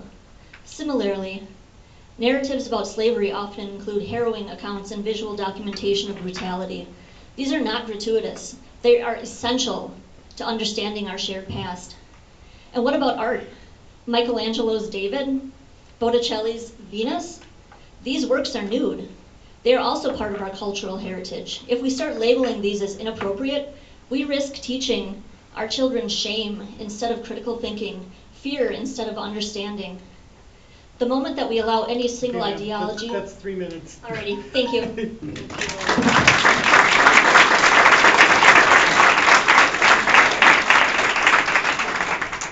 Kathy Toll. She had to leave. Okay. Dylan Stein. He had to leave as well. Okay. And the last one I have, Jaedon Buchholz. Jaedon Buchholz, in 2767 Astor Drive. I wasn't sure if I was going to speak today. I'm definitely a supporter of the library, and I appreciate what you guys do. I mean, I worked here, of course. I really have a passion for the library. I have a passion for museums and for sharing information. I think it's really important that the library has a place to share important information for all ages, especially for educational purposes. However, and I guess this isn't really so much a comment on the library itself, but something I noticed throughout this whole debate is that a lot of people were saying that Forsell Gappa should not speak to the board or the city council about his concerns, that he should keep it in his church. Is this not censorship? Or at least an expression of a desire to censor Forsell Gappa? Is he not supposed to express his concerns about explicit material to the board of a publicly funded city library? I think, well, I certainly feel that Pastor Gappa has been nothing but graceful in his speeches, expressing his wholehearted desire to help those around him turn away from what he views as sin. And you certainly can disagree with him. He pays for your newspaper. I'm not going to legitimize any comments about my bias. But, let's see, where was I? There increases time. Yeah, for the right. interruption. Yes. Okay. Where was I? Yes, so many have treated him unfairly, calling him names not such on social media, but several speakers at previous meetings, even at this meeting. Is this really the behavior of people who think they're more welcoming, more honest, or more fair? I am disappointed with many people who have treated him so terribly and spread rumors about him or his congregation. I am baffled by the lack of self-awareness about framing the debate about stopping censorship and then turning around and saying that his concerns don't belong here. Framing this about protecting the library from censorship does the library a great disservice and deflects the actual concerns being brought about. So for an example, the library doesn't allow pornography or other graphic material to be viewed on public computers. So why don't the same rules apply to their collection? So, to put it simply, I really think it's important the library is a place for everyone, that we don't have to worry about picking up a book like this specific graphic novel that I brought to a previous meeting and be bombarded with this kind of stuff. I don't want that to happen to anyone. So that's really all I have to say. Thank you very much. All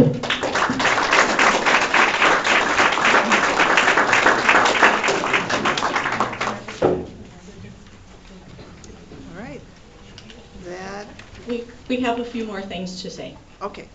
So a couple of the board members had discussed with Bret previous to the meeting if anything needed to be done for some of the board members to speak should they want to. So as long as the board is not taking action on an item, we are allowed to speak freely. And I feel that we probably have done a disservice to this topic in our lack of directly addressing it. I think there are two issues here. There is the display policy, which we are currently addressing. There were other concerns raised back in January about the curation policy of the library materials. At that time, what would have needed to happen to reconsider what the board's policy is, a board member would have had to put forth and ask it to be on the agenda that we consider that policy, revisions to it, things like that. I'm sure you're all aware that that didn't happen. We have new board members, 4 new board members. There are a couple of us that have been on the board a long time. So things could change over time, but during that January, February timeframe, none of the board members that were here wanted to make a motion or felt it was necessary to put something on the agenda to revise what we have been doing with the library's curation policy. That was never specifically said. Our lack of action did not send, I think, a clear message about our beliefs on this issue. So, for me personally, for those of you that don't know me, my name is Carrie Hintz. I work at the school district, and that is why I sit on the board. They have a representative from the district on the board all of the time, and I have been happily filling this role for the last 9 years. The June meeting coming up will be my last meeting as I'm retiring from the school district. But as far as the school district goes, we believe the school district is not only a place for learning, but also a place where children grow in their social and emotional experiences, become critical thinkers, and widen their ability to act independently and make choices. To that end, we don't want to limit the ability of young people to explore, question, and learn in another safe environment such as the public library. Access to a broad range of library materials helps children and teens develop critical thinking skills, empathy, and a deeper understanding of the world, including their own beliefs.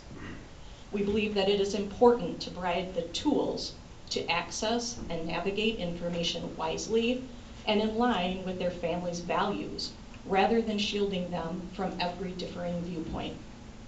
We honor the roles that family, community, and faith play in raising children. While it's important to respect these religious values, removing books from the library based on individual beliefs can limit access to knowledge for everyone. Libraries serve diverse communities, and offering a wide range of materials allows individuals and families to make an informed choice that aligns with their values. For me, on a personal note, I want to let you know, my husband and I have raised 3 boys, I will call them. They are currently 28, 26, and 17, so not so much of boys. And I've given this topic a lot of thought on a personal level. I am proud of how we have raised our family. But I thought about an instance that happened in our community, in our home, and I wanted to relay it to you because I'm calling it the parable of the ginkgo tree. As I said, I'm the mom of 3 boys. We've lived in our home with a giant and glorious ginkgo tree in our front yard for 21 years. Boys are drawn to trees like ants to honey, and the bigger the better, and the more they want to climb them. Grace, as we like to call her, was planted in the early 1900s. She currently stands close to 60 feet tall with a trunk that is 5 feet wide in diameter. We never told our sons that they could not or should not climb the tree, but we did point out the challenges and possible dangers of doing so. Our oldest son managed to scale and descend from the tree many times without so much as a scrape. Our middle son found Grace's substantial size to be a bit more challenging. To that end, we reminded him of the dangers of climbing, and especially if no one was there to keep an eye on him. Once a neighbor saw him attempting to climb the tree, and alarmed, they called out to him, telling him to get down. He replied that his mom and dad had said it was okay, and that his older brother was right there watching, but they persisted. And soon my phone was ringing with an upset 10-year-old and an equally upset neighbor on the other end of the line. I confirmed what our sons told them was true and that they were allowed to climb the tree. Aghast, this very well-meaning neighbor then questioned my parenting skills and concern for my children. This message was not well received. Regrettably, 2 weeks later, our middle son did slip and fall while descending the tree from his first successful climb up, severely spraining his ankle and bringing his summer baseball season to an early close. This was a hard lesson, but he accepted the outcome of his decision to climb. Our youngest son, he's never climbed the tree. Maybe he learned from his brother's misfortune or decided to heed his parents' advice, but our 3 sons, raised in the same way, in the same house, made distinctly different choices with varying outcomes. And why am I telling you this here at a library board meeting? First, our kids were given latitude to make an informed choice and grow up as human beings. We were there to caution, encourage, and help them. We provided a foundation for them to explore as they wanted and felt comfortable. A curious mind of a child is an amazing thing and should not be dampened. Second, while I appreciate the concept of it takes a village, I don't want the village or my neighbor to override my authority or wishes as a parent. Nor do I feel that any church or government agency should have more to say in how my kids are raised and the opportunities that they have than I do. And finally, we could have just cut Grace down, thereby eliminating one temptation and risk from our son's childhood. But in doing so, we would have deprived them and our community of the splendor, joy, and challenges that her massive limbs and branches of fan-shaped leaves provide. So we chose to let Grace and our sons grow freely under our watch, and I believe that that same freedom should happen here.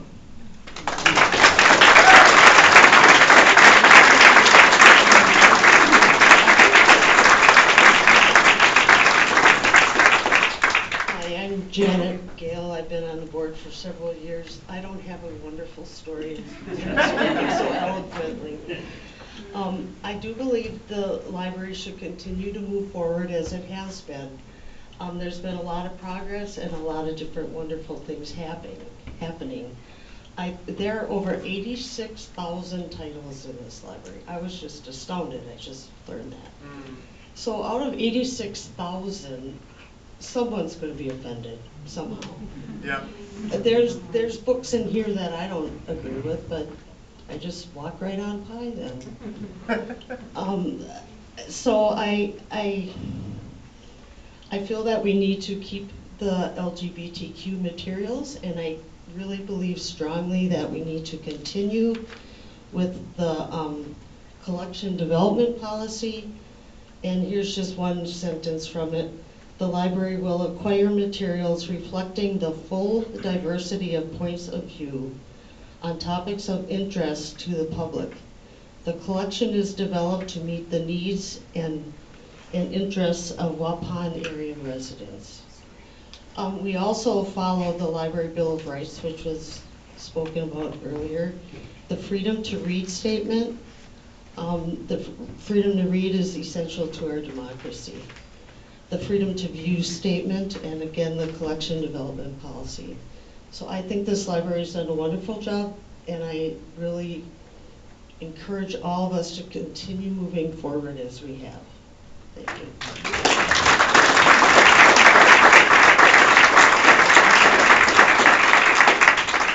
Anybody else on the board want to speak? No? Okay. Did we get that?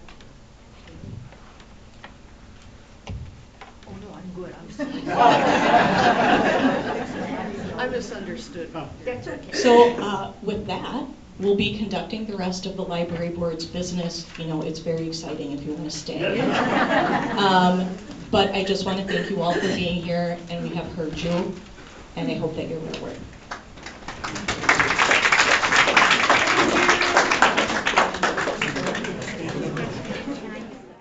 Okay, Dr. Bev, I think I'm done with the library. Okay.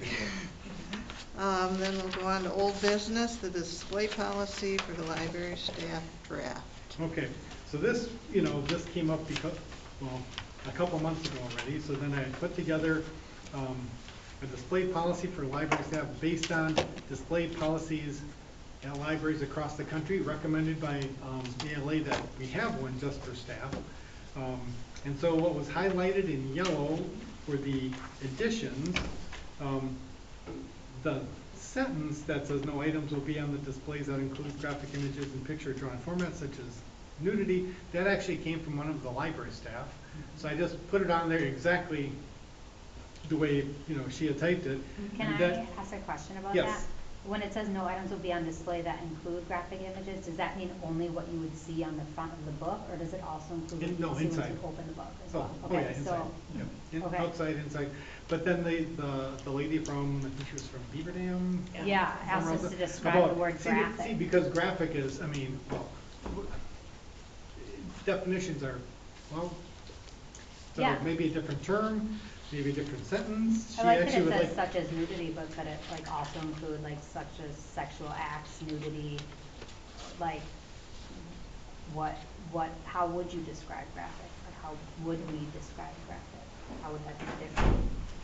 And I think, like she said, there's room for interpretation in there. I mean, some nudity might relate to, like she said, works of art that they're not intended to be sexual or controversial. And you're right on that, Kat, because one thing I thought right away is okay, if that's in here, especially the nudity, well, there go the displays for art books and medical books. Yeah. Mm-hmm.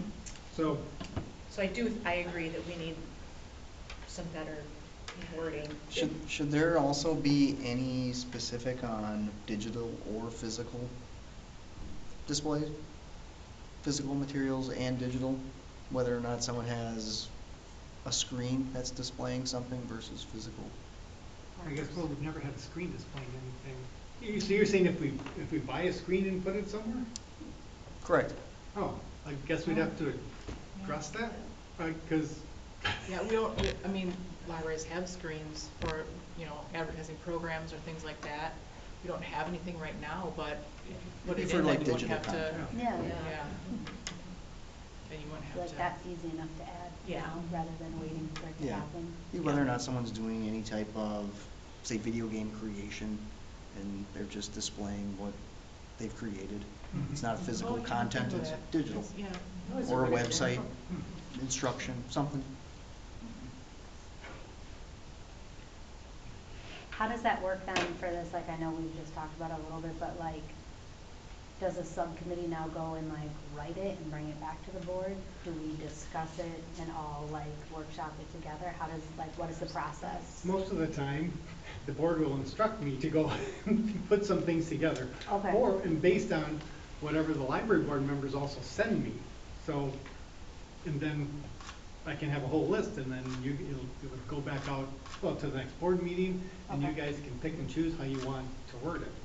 Gotcha, okay. So I could have, let's say, 10 different sentences, if you have 10 different ideas, and then how do you incorporate those? And usually I try to come up with a recommendation, you know, if there's any kind of overlap. So, because I know she'd asked me if the board was voting on this tonight. It's like, no, I said, it's not near ready. I think we're going to be going through this for the next 2 or 3 months. One question that the staff had were what constitutes a display? I mean, we have our obvious areas, but then is it the children's books that are on top of, most of those are new books, you know, is it, if we put something in an end cap, is that considered a display?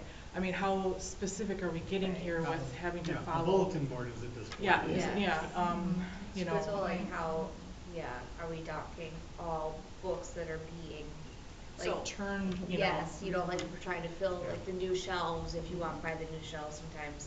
So in my opinion, no, I don't think that is, but can we specify, and in the bottom paragraph about the locations of displays, I mean, can we talk about, like, make it very clear the displays that we are talking about, like, there is one in the kids area, there is one here. Specific Yeah, because we do have display areas that are pretty constant unless the furniture gets moved. Right. Okay. We have like 4 display areas. 4 display sections. I think if that could be really very specifically somehow described that those are the displays we're talking about. And could you include like a map of what you're talking about to make it easier to be like more specific? Like this is the children's area or whatever, like that is one you reference them as A, B, C, D, E at the moment? Yes, right now they're kind of referenced like main entrance, CD area. Upstairs, the one near the aisle level office. Balcony, and then upstairs. Like large table by the And my only like question, not necessarily a worry, but just that, like, I understand that would be a lot of work to like police everything, like everywhere, because I know we talked about how like you might just like want to grab a book because my kids grab off of those all the time, so to be able to like fill them as, but for it not to turn into like, well, this area is policed, what we can put in here, but these areas aren't policed, so in this area we will actually move this display. And I trust the librarians to be like wise in that and not to manipulate the system, but does there need to be like wording around that or conversation around that not being the case as like time goes on and this procedure stays here, but maybe the librarians that are here that we trust aren't here, or things change, or I think it's not a concern, it's more like how we want to figure out to do it, because the books in our end caps or like on the top shelves for new aren't like necessarily the ones we pick out to display. When we get it, we want to rotate out our collection, but those are also grabbed most often because they're new. And then when it starts to look empty, it might be a night staff or a day staff or a page, a high school page that's restocking the shelves. Sure. We'll pick out just new books to add to the top, so there's no like, it's not a specific display. There's no rhyme or reason more than just. It's not it's not something that's curated with a central purpose. These are just new children's books. And I guess I'm just saying, like, will it stay that way if we make certain areas curated? Like, we won't move make right. new The only time that top section in children's ever gets changed is like for a holiday. Yeah. Otherwise, it's typically always new. So I'm not clear. Are new books a display or not? Are they a display or not a display? We were under the standing they were not a display. Okay. They've at times been put on displays, but they are not. And I didn't know if that was considered. I mean, for clarity, when we're talking about the areas that are displays, could there also be wording in here about, however you want to word that, about books displayed on the tops of shelves or on the end caps are just rotated out, however you would word Availability it. and, yes, it's As more, new books. it's more, Yeah, new books. they get circulated more, they're rotated out more because they're more popular. And especially with the adult books being 2-week checkout periods, they are circulating more and more, that we just They're try to not up keep, there very long. yeah, we try to Yeah. keep those shelves looking full, so we will turn books. To fill space. Yes. Yeah, because we separate those out by genres. One thing like we have to determine too, like if it's just these areas, we can take pictures of what we put on this, like areas that we know that we're gonna have a that someone's gonna put something there, like for a month or whatever. Because people could just come in the library and put a book on the display and then be like, look what they put on the display. Oh, yeah. Interesting, yes. I mean, I don't know, but I just, we could be sabotaged. I think that's accounted for though further down. Is it? Okay. Yeah, so. In the procedures, there's a list of items Yes, so that was a are thought, included. you know, like, it was originally like, you know, typically when we're pulling books, not all staff, but it's, the easiest way to do it is we make a list, a record set of the books that we plan for our display. And that's the easiest way to find them because you sort them all by call number or title or whatever.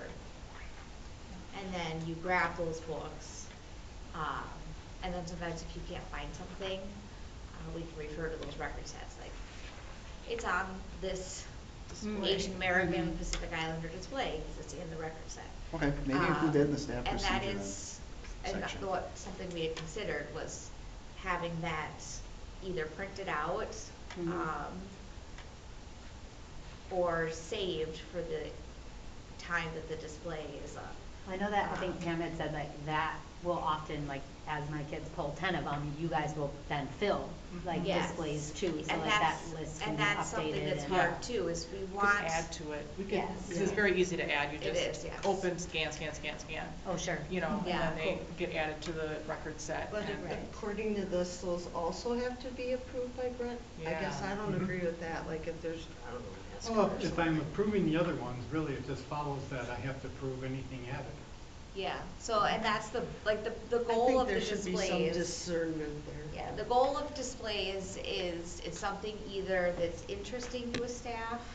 Right now, we have musical DVDs that are up because we have a staff member who's obsessed with musicals.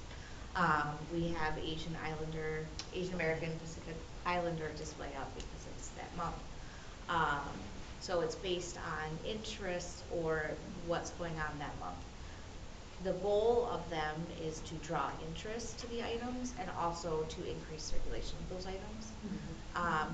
We have had numerous patrons tell us they don't go to the shelves. They just go to what's on displays. I've actually had a patron say they've never grabbed a book from a shelf. They only go to a display. So they just hope that what's on a display is something that they will like. There was the display bottom shelf books, I love that. Yes, we've had, you find it on the bottom shelf. Yeah, that makes so much sense to me, because I don't. Yeah, so the goal is we want them circulating, so that's hard. Any of us, it's hard if we see that they're dwindling, we want to keep it full. I know we've done a Colleen Hoover display before, which if you know right now, she's very hard to get, so we tried to fill that with read-alikes or Frida McFadden read-alikes, but then you see those and you want to check them out, and then suddenly there's nothing on your display a week later. Is there a way that, like, they could be added to display, but I don't know, obviously I know you're very busy, but like that he could review the list on a daily basis, like? And yeah, and that's what we would like to try to see what we could figure out, is a way so we could keep it current and but still gives you the ability to fill as needed. Yes, you know. And those will vary. Sometimes they're not, or there's more books there, so it doesn't really need to be filled. Sometimes they're just lying off of there, and then we're like, oh, there's 2 books here left. Month. Yeah. Right. Yeah. So, So that's kind of where. So what we can do, Dr. Bell, you can appoint a library board member who seems to have a really good grasp on this and questions. I think her name's Casey. And that Pam, and that way she can meet with like Pam and I and start actually sitting down and going through different drafts. Okay. And actually, if my gosh, there's another librarian there too. So I know you have a little one though. I just don't know your schedule and a business. So just saying, it would be, I think that would actually be kind of helpful because then we can, Pam and I can work on this with one or two of the board members for the nuts and bolts part of it. So. Okay. Is there a display area that is very close to the children's section? Yeah. Yes, we have two. Yes. And I am just voicing my personal opinion that the last line in location says there may be instances where mixed age content is placed in displays throughout the library. I feel that we do need to be cautious about that area, that the children, it should be stated that the display in the children's area will only contain children's material. And then can we, when we do this, can we indicate which ones those are? Because like the main door one, you're coming in the main door, like, so everybody sees it. But it's really close to the children's area. But then there's the other little table that faces the children's area. And then there's this other little table that faces the circ desk. And then there's the one by the CDs, which is kind of close to the children's area. You know, so like all of it would be great if like one day, not saying it has to be right this moment, if we could do like a little tour with everybody of where our sections are that we're talking about. Take pictures. Do you have a building layout internal that you typically use for just anything? Does the city offer any 20 years ago, we actually had kind of a picture or a layout. You could take some good pictures. I'd have to look and see where that is. We made it up, I think, initially when I was trying to get the doors stenciled for the police department. So in case they needed to access the building, if something weird is going on, they can see inside or outside. Here is door B. At the time, we lettered everything. I like the high schools better. It's it would be like S1, so it's south side of the high school, S1. So it's based on, it's always a letter. It could be W for the west. It's a west numbered door. I kind of like that. But the police lieutenants, I know years ago, we gave them these maps showing all the door locations, and then inside it was almost like a copy of the blueprints from the architects, just so they know the layout. But I always tell the police, you know, especially the new ones, come in, I'll give you a tour because it's a big place. So it's somewhat common for newer buildings where the fire department will have a layout just for their emergency response or first responders. If there's a fire here in after hours and they have to get through the building in complete darkness, because I know they came in, can make their way through. Back when Carla Woyan was at the fire department. I don't know if you knew who Carla was, but we put in these emergency exit maps based on what the fire department, I think they actually put them together. Yep, they would sometimes they would assist. But just like, you know, where do you, you know, where's the nearest exit, that sort of thing. So can you maybe check with either like DPW or fire or police to see if they possibly have a footprint of the building? And then and they'll say, don't you have one? And so I'll look too, because it's most likely it'll be put on me, because they don't really do stuff. And then I think going back to the other question, which kind of started our discussion about labeling the displays somehow, then if the kid's display is the D or 4 display or whatever it is, then you can specify. Yeah, sure. Yeah, it's just hard to say like kids area, because a lot of times people, I think they think downstairs is the kids area, but it's just all the juvenile material is downstairs. But we have adult material downstairs too. So like those 2 tables downstairs, we don't do children's displays upstairs because children don't go upstairs. But we like, well, unless your kids My are kids always ask to go upstairs. I'm like, no, we're not going upstairs. But like the first table when you walk in, I think sometimes people are like, my kids are going to see that. But I feel like what thing that I think Pam is trying to allude to as well is that it's not a kids section, it's a library entrance, so I think we just wanna make sure that that can be utilized as Okay. appropriate. I'm not saying it needs, we're not looking to have nudity displays, but prominent, you know, like popular author displays, things like that, that we know that's gonna draw in all readers, so that's just a thought. So Casey, would you be up for that? Working with Pam and I? If Megan does it with me, I would be up for that. Oh, arm twisting going on. I can do it. Okay. Thank you very much. All right, so I'll just, at some point, boy, I mean, this week's a mess, next week's a mess for me. Maybe we'll look at June, like I said, this might take a while, but then, because we have 4 schedules to try to meet. Yeah. So it always makes it tougher when there's the more people you have, but we'll get it figured out. And Do you have a timeline in mind of implementing, just for a goal? nope, I just wanted something that's workable, that most people are happy with, and sometimes, boy, I'm working on an appendix right now for the Monarch Library Systems Governance Committee, because I'm the chair, so I'm always doing this. And I keep telling them, be patient, this takes a while. Plus the bylaws say every time we change it, because it's not in place yet, you know, their bylaws say 60 days from the time I send it out, that everyone has a chance to look at it. And of course, within the 60 days, somebody wants something changed, we try to incorporate it, starts another 60-day timer. So you just have to be patient, it takes time, so to do it right. So, but that's what I thought, having these two, with Pam and I think, and again, but it's summer, then you've got vacations, and we'll see how this goes. So hopefully we would have something for the June meeting, I just don't know. Okay, this is the first time just seeing it, so. Yeah. If it says draft at the top, it means draft. And last month was the first time that I had presented it, just, you know, based on what I was pulling together, this is what I found. And then now it's time to make the additions, and that's what was highlighted in yellow from the last meeting, and, yeah. Yeah, definitely shoot me an email, and I will look at my schedule and definitely prioritize it. I can help out if you. So we can throw in Emma too. She's not busy that day. We won't throw you that one. I'm small. Does anybody have any other things they want to include in the research? No, I just agree with what you're saying. It seems like the public's biggest concern was what the kids might see us.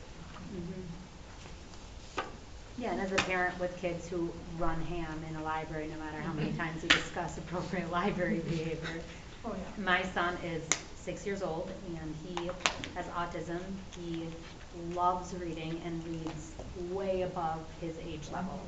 And so, yeah, but also comes with his challenges, because he is pulling books off of shelves that are not, you know, right there.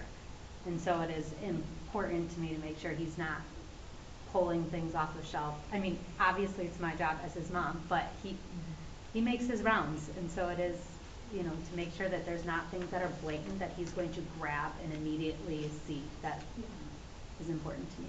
But like I said, we don't venture upstairs often for that purpose too, so, yeah. Okay. Okay, no new business, so the next meeting will be Wednesday, June 18th at 4:30. And I just need a motion to adjourn. Motion to adjourn. That's right. Someone like to second that? I'll second it. Thank you. Okay. And thank you, Bev, for agreeing to. What is, does anyone, I don't have a watch on mine. Oh. Is that Behind you. Yes, 7:17.